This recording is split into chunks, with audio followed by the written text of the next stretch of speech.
नमस्कार। आज मैं लेकर आई हूँ जैनेंद्र कुमार की लिखी कहानी जानवी। आशा है आपको पसंद आएगी। अगर अच्छी लगे तो एक लाइक ज़रूर कर दीजिएगा। आइए शुरू करते हैं। आज तीसरा रोज़ है, तीसरा नहीं चौथा रोज़ है। वह इतवार की छुट्टी का दिन था। सवेरे उठा और कमरे से बाहर की ओर झाँका तो देखता हूँ मोहल्ले के एक मकान की छत पर काँव काँव करते हुए कौवों से घिरी हुई एक लड़की खड़ी है। खड़ी खड़ी बुला रही है, कौवो आओ, कौवो आओ। कौवे बहुत काफ़ी आ चुके हैं पर और भी आते जाते हैं।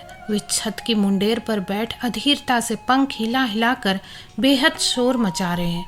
फिर भी उन कौवों की संख्या से लड़की का मन जैसे भरा नहीं है। बुला ही रही है, कौवो आओ, कौवो आओ। देखते देखते छत की मुंडेर पर कौवों से बिल्कुल काली पड़ गई। उनमें से कुछ अब उड़ उड़कर उसकी धोती से जा टकराने लगे। कौवों के खूब आ घिरने पर लड़की मानो उन आमंत्रित अतिथियों के प्रति गाने लगी, कागा चुन चुन खाइयो। गाने के साथ उसने अपने हाथ की रोटियों में से तोड़ तोड़ कर नन्हे नन्हे टुकड़े भी चारों ओर फेंकने शुरू किए। गाती जाती थी, कागा चुन चुन खाइयो। वह मग्न मालूम होती थी और अनायास उसकी देह थिरक कर नाच सी जाती थी। कौवे चुन चुन खा रहे थे और वह गा रही थी, कागा चुन चुन खाइयो। आगे वह क्या गाती है कौवों की काँव काँव और उनके पंखों की फड़फड़ाहट के मारे साफ सुनाई न दिया। कौवे लपक लपक कर मानो छूटने से पहले उसके हाथों से टुकड़ा छीन ले रहे थे। वे लड़की के चारों ओर ऐसे छा रहे थे मानो वे प्रेम से उसको ही खाने को उद्यत हो। और लड़की कभी इधर कभी उधर झुक कर घूमती हुई ऐसे लीन भाव से गा रही थी कि जाने क्या मिल रहा हो। रोटी समाप्त होने लगी। कौवे भी यह समझ गए। जब अंतिम टुकड़ा हाथ में रह गया तो वह गाती हुई उस टुकड़े को हाथ में फहराते हुए जोर से 2-3 चक्कर लगा उठी।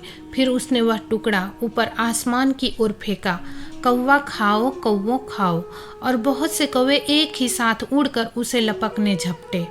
उस समय उन्हें देखती हुई लड़की मानो आनंद में चीखती हुई से आवाज में गा उठी, दो नैना मत खइयो, पियो मिलन की आस। रोटियां खत्म हो गई, कौवे उड़ चले। लड़की एक एक कर उनको उड़कर जाता हुआ देखने लगी। पल भर में छत कोरी हो गई। अब वह आसमान के नीचे अकेली अपनी छत पर खड़ी थी। आसपास बहुत से मकानों की बहुत सी छतें थी, उन पर कोई होगा कोई ना होगा, पर लड़की दूर अपने कौवों को उड़ते जाते हुए देखती रह गई। गाना समाप्त हो गया था, धूप अभी फूटी ही थी, आसमान गहरा नीला था। लड़की के होठ खुले थे, दृष्टि स्थिर थी, जाने भूली सी वह क्या देखती रह गई थी। थोड़ी देर बाद उसने मानो जाग कर अपने आसपास के जगत को देखा। इसी की राह में क्या मेरी ओर भी देखा भी हो, पर शायद मैं उसे नहीं दिखा था। उसके देखने में सचमुच कुछ दिखता ही था, यह मैं कह नहीं सकता, पर कुछ ही पल के अनंतर वह मानो वर्तमान के प्रति, वास्तविकता के प्रति चेतन हो आए।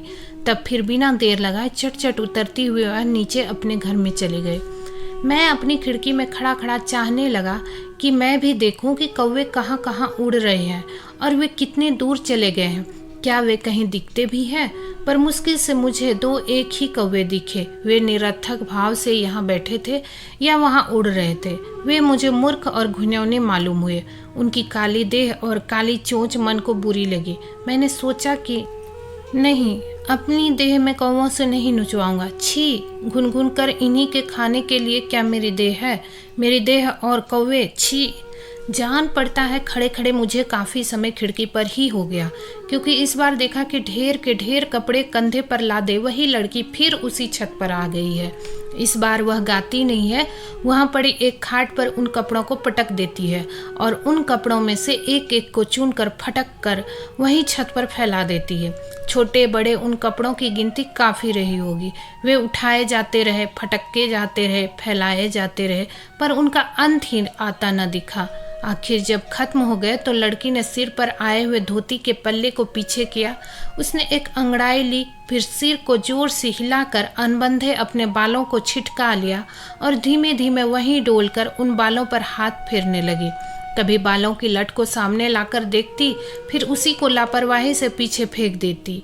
उसके बाल गहरे काले थे और लंबे थे, मालूम नहीं उसे अपने इस वैभव पर सुख था या दुख था। कुछ देर वह उंगलियों फेर फेर कर अपने बालों को इकट्ठा समेट कर झटपट चूड़ा सा बांध पल्ला सिर पर खींच वह नीचे उतर गए। इसके बाद मैं खिड़की पर नहीं ठहरा। घर में छोटी साली आई हुई है, इसी शहर के दूसरे भाग में रहती है और ब्याह न करके कॉलेज में पढ़ती है। मैंने कहा, सुनो यहाँ आओ। उसने हंसकर पूछा, यहाँ कहाँ? खिड़की के पास आकर मैंने पूछा, क्यों जी, जानवी का मकान जानती हो? जानवी? क्यों, वह कहाँ है? मैं क्या जानता हूँ कहाँ है, पर देखो वह घर तो उसका नहीं है। उसने कहा, मैंने घर नहीं देखा, इधर उसने कॉलेज भी छोड़ दिया है। चलो अच्छा है, मैंने कहा और उससे जैसे तैसे टाला, क्योंकि वह पूछने ताछने लगी थी कि क्या काम है, जानवी को मैं क्या और कैसे और क्यों जानता हूँ। सच यह था कि मैं रत्ती भर उसे नहीं जानता था। एक बार अपने ही घर में इसी साली की कृपा और आग्रह पर एक निगाह एक को देखा था। बताया गया था कि वह जानवी है और मैंने अनायास स्वीकार कर लिया था कि अच्छा, वह जानवी होगी। उसके बाद की सच्चाई यह है कि मुझे कुछ नहीं मालूम कि उस जानवी का क्या बन गया और क्या नहीं बना, पर किसी सच्चाई को बहनोई के मुंह से सुनकर स्वीकार कर ले तो साली क्या, तिस पर सच्चाई ऐसी कि नीरस, पर ज्यों त्यों मैंने टाला। बाद में मैंने कहना भी चाहा कि ऐसी ही तुम जानवी को जानती हो, ऐसी ही तुम साथ पढ़ती थी कि जरा बात कह दो, मालूम नहीं, लेकिन मैंने कुछ कहा नहीं। इसके बाद सोमवार हो गया, मंगलवार हो गया और आज बुध भी होकर चुका जा रहा है। चौथा रोज है। हर रोज सवेरे खिड़की पर दिखता है कि कौवे काँव काँव छीन झपट कर रहे हैं और वह लड़की उन्हें रोटी के टुकड़ों के मिस कह रही है।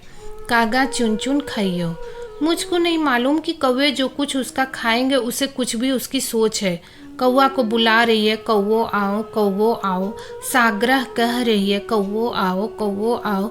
वह खुश है कि कौवे आ गए हैं और वे खा रहे हैं। पर एक बात है कि ओ कौवो, जो तन चुन चुन कर खा लिया जाएगा, उसको खा लेने से मेरी अनुमति है। वह खाक खुकर तुम सब निपटा देना, लेकिन ऐ मेरे भाई कौवो, इन दो नैनों को छोड़ देना, इन्हें कहीं मत खा लेना। क्या तुम नहीं जानते कि उन नैनों में एक आस बसी है जो पराये के बस है। वे नैना पीयू की वाट में है। ए कौवो, वे मेरे नहीं है, मेरे तन के नहीं है, वे पीयू के आस को बनाए रखने के लिए है, सो उन्हें छोड़ देना। आज सवेरे भी मैंने यह सब कुछ देखा। कौवों को रोटी खिलाकर वह उसी तरह नीचे चली गई, फिर छोटे बड़े बहुत से कपड़े धोकर लाई, उसी भांति उन्हें झटक कर फैला दिया, वैसे ही बाल छितराकर थोड़ी देर डोली, फिर सहसा ही उन्हें जूड़े में संभाल कर नीचे भाग गई। जानवी को घर में एक बार देखा था। पत्नी ने उसे खास तौर पर देख लेने को कहा था और उसके चले जाने पर पूछा था, क्यों, कैसी है? मैंने कहा था, बहुत भली मालूम होती है, सुंदर भी है, पर क्यों? अपने बिरजू के लिए कैसे रहेंगे? बिरजू दूर के रिश्ते मेरा भतीजा होता है, इस साल एमए में पहुंचा है। मैंने कहा, अरे ब्रजनंदन, वह उसके सामने बच्चा है। पत्नी ने अचरज से कहा, बच्चा है? 22 बरस का तो हुआ। 22 छोड़ 42 का भी हो जाए, देखा नहीं कैसे ठाठ से रहता है। यह लड़की देखो कैसी बस सफ़ेद साड़ी पहनती है। बिरजू इसके लायक कहाँ है? यूँ भी कह सकती हो कि वह बेचारी लड़की बिरजू के ठाठ के लायक नहीं है। बात मेरी कुछ सही कुछ व्यंग्य थी। पत्नी ने उसे कान पर भी न लिया।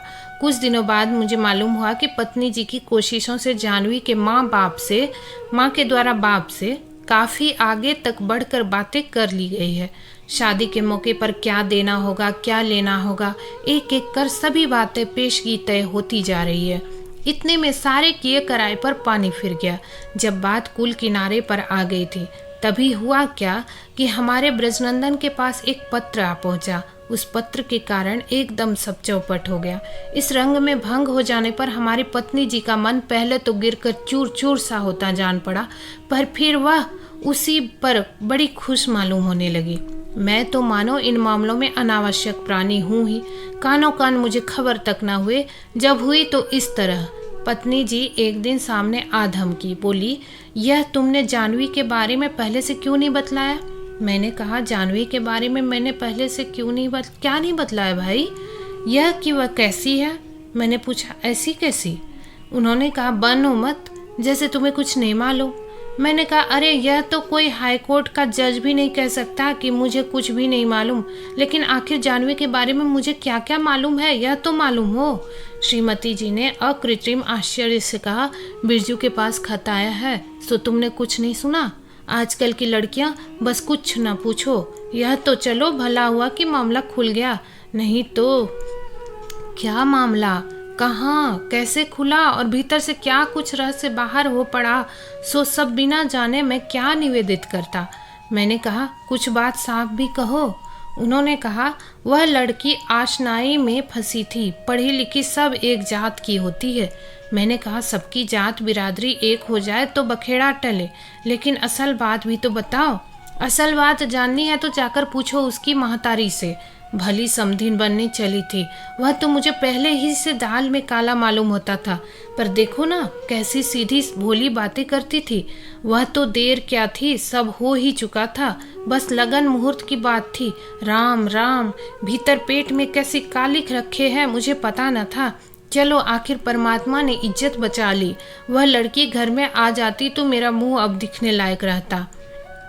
मेरी पत्नी का मुख क्यों किस भांति दिखने लायक न रहता, उसे क्या विकृति आ रहती, सो उनकी बातों से समझ में न आया। उनकी बातों में रस कई भांति का मिला, तथ्य न मिला। कुछ देर बाद उन बातों से मैंने तथ्य पाने का यत्न ही छोड़ दिया और चुपचाप पाप पुण्य धर्म अधर्म का विवेचन सुनता रहा। पता लगने पर मालूम हुआ कि ब्रजमोहन के पास खुद लड़की यानी जानवी का पत्र आया था। पत्र मैंने देखा। उस पत्र को देखकर मेरे मन में कल्पना हुई कि अगर वह लड़की मेरी लड़की होती तो। मुझे यह अपना सौभाग्य मालूम नहीं हुआ कि जानवी मेरी लड़की नहीं है। उस पत्र की बात कई बार मन में उठी है और घुमड़ती रह गई है। ऐसे समय चित्त का समाधान उड़ गया है और मैं शून्य भाव से, हमें जो शून्य चारों ओर से ढके हुए है, उसकी ओर देखता गया हूँ। पत्र बड़ा नहीं था, सीधे सादे ढंग से उसमें यह लिखा था कि आप जब विवाह के लिए यहाँ पहुँचेंगे तो मुझे भी प्रस्तुत पाएंगे, लेकिन मेरे चित्त की हालत इस समय ठीक नहीं है और विवाह जैसे धार्मिक अनुष्ठान की पात्रता मुझ में नहीं है। एक अनुगता आपको विवाह द्वारा मिलनी चाहिए, वह जीवन संगिनी भी हो। यह मैं हूँ या हो सकती हूँ, इसमें मुझे बहुत संदेह है। फिर भी अगर आप चाहें, आपके माता पिता चाहे, तो प्रस्तुत मैं हूँ। विवाह में आप मुझे लेंगे और स्वीकार करेंगे तो मैं अपने को दे ही दूंगी। आपके चरणों की धूली माथे से लगाऊंगी, आपकी कृपा मानूंगी, कृतज्ञ होऊंगी। पर निवेदन है कि यदि आप मुझ पर से अपनी मांग उठा लेंगे, मुझे छोड़ देंगे, तो भी मैं कृतज्ञ होऊंगी। निर्णय आपके हाथ है, जो चाहे करें। मुझे ब्रजनंदन पर आश्चर्य आकर भी आश्चर्य नहीं होता। उसने दृढ़ता से साथ कह दिया कि मैं यह शादी नहीं करूँगा। लेकिन उसने मुझसे अकेले में यह भी कहा कि चाचा जी, मैं और विवाह करूँगा ही नहीं, करूँगा तो उसी से करूँगा। उस पत्र को वह अपने से अलहदा नहीं करता और देखता हूँ कि उस ब्रजनंदन का ठाठ बाट आप ही कम होता जा रहा है। सादा रहने लगा और अपने प्रति सगर्व बिल्कुल भी नहीं दिखता है। पहले विजेता बनना चाहता था, अब विनयावनत दिखता है और आवश्यकता से अधिक बात नहीं करता। एक बार प्रदर्शनी में मिल गया, मैं तो देखकर हैरत में रह गया। ब्रजनंदन एकाएक पहचाना भी न जाता था। मैंने कहा, ब्रजनंदन कहो क्या हाल है? उसने प्रणाम करके कहा, अच्छा है। वह मेरे घर पर भी आया।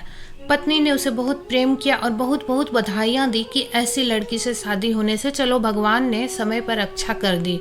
जानवी नाम की लड़की की एक एक छिपी बात बिरजू की चाची को मालूम हो गई है। वह बातें, उफ, कुछ न पूछो बिरजू भैया। मुंह से भगवान किसी की बुराई न करावे। लेकिन फिर कहा, भाई अब बहू के बिना काम कब तक हम चलाएं? तू ही बता, क्या रे, अपनी चाची को बुढ़ापे में भी तू आराम नहीं देगा? सुनता है कि नहीं? ब्रजनंदन चुपचाप सुनता रहा। पत्नी ने कहा, और यह तुझे क्या हो गया है? अपने चाचा की बातें तुझे भी लग गई है क्या? न ढंग के कपड़े, न रीत की बातें। उन्हें तो अच्छे कपड़े लत्ते सौंपते नहीं है, तू क्यों ऐसा रहने लगा है रे? ब्रजनंदन ने कहा, कुछ नहीं चाची, और कपड़े घर रखे हैं।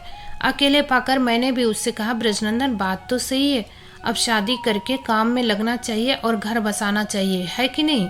ब्रजनंदन ने मुझे देखते हुए बड़े बूढ़े की तरह कहा, अभी तो उम्र पड़ी है चाचा जी। मैंने इस बात को ज़्यादा नहीं बढ़ाया। अब खिड़की के पार इतवार को, सोमवार को, मंगलवार को और आज बुधवार को भी सवेरे ही सवेरे छत पर नित रोटी के मिस कौवों को पुकार पुकार कर बुलाने व खिलाने वाली यह जो लड़की देख रहा हूँ, सो क्या जानवी है? जानवी को मैंने एक ही बार देखा है, इसलिए मन को कुछ निश्चय नहीं होता। कद भी इतना ही था, लावण्य शायद उस जानवी में अधिक था, पर यह वह नहीं है, जानवी नहीं है। ऐसी दिलासा में मन को तनिक भी नहीं दे पाता हूँ। सवेरे सवेरे इतने कौवे बुला लेती है कि खुद दिखती ही नहीं, काले काले वे दिखते हैं, और वे भी उसके चारों ओर ऐसी छीना झपट सी करते हुए उड़ते रहते हैं मानो बड़े स्वाद से, बड़े प्रेम से चौंथ चौंथ कर उसे खाने के लिए आपस में बादाबदी मचा रहे हैं। पर उनसे घिरी वह कहती है, आओ कौवो आओ। जब वे आ जाते हैं तो गाती है, कागा चुन चुन खइयो। और जब जाने कहाँ कहाँ के कौवे इकट्ठे के इकट्ठे काँव काँव करते हुए चुन चुन कर खाने लगते हैं और फिर भी खाँव खाँव करके उससे भी ज़्यादा मांगने लगते हैं, तब वह चीख मचाकर चिल्लाती है कि ओरे कागा नहीं, ये दो नैना मत खइयो, पियो मिलन की आस। दोस्तों, उम्मीद है कहानी आपको पसंद आई होगी। ऐसी ही कहानियाँ सुनने के लिए हमारे चैनल को सब्सक्राइब करें। मिलते हैं अगली वीडियो में, तब तक के लिए आज्ञा दें। धन्यवाद।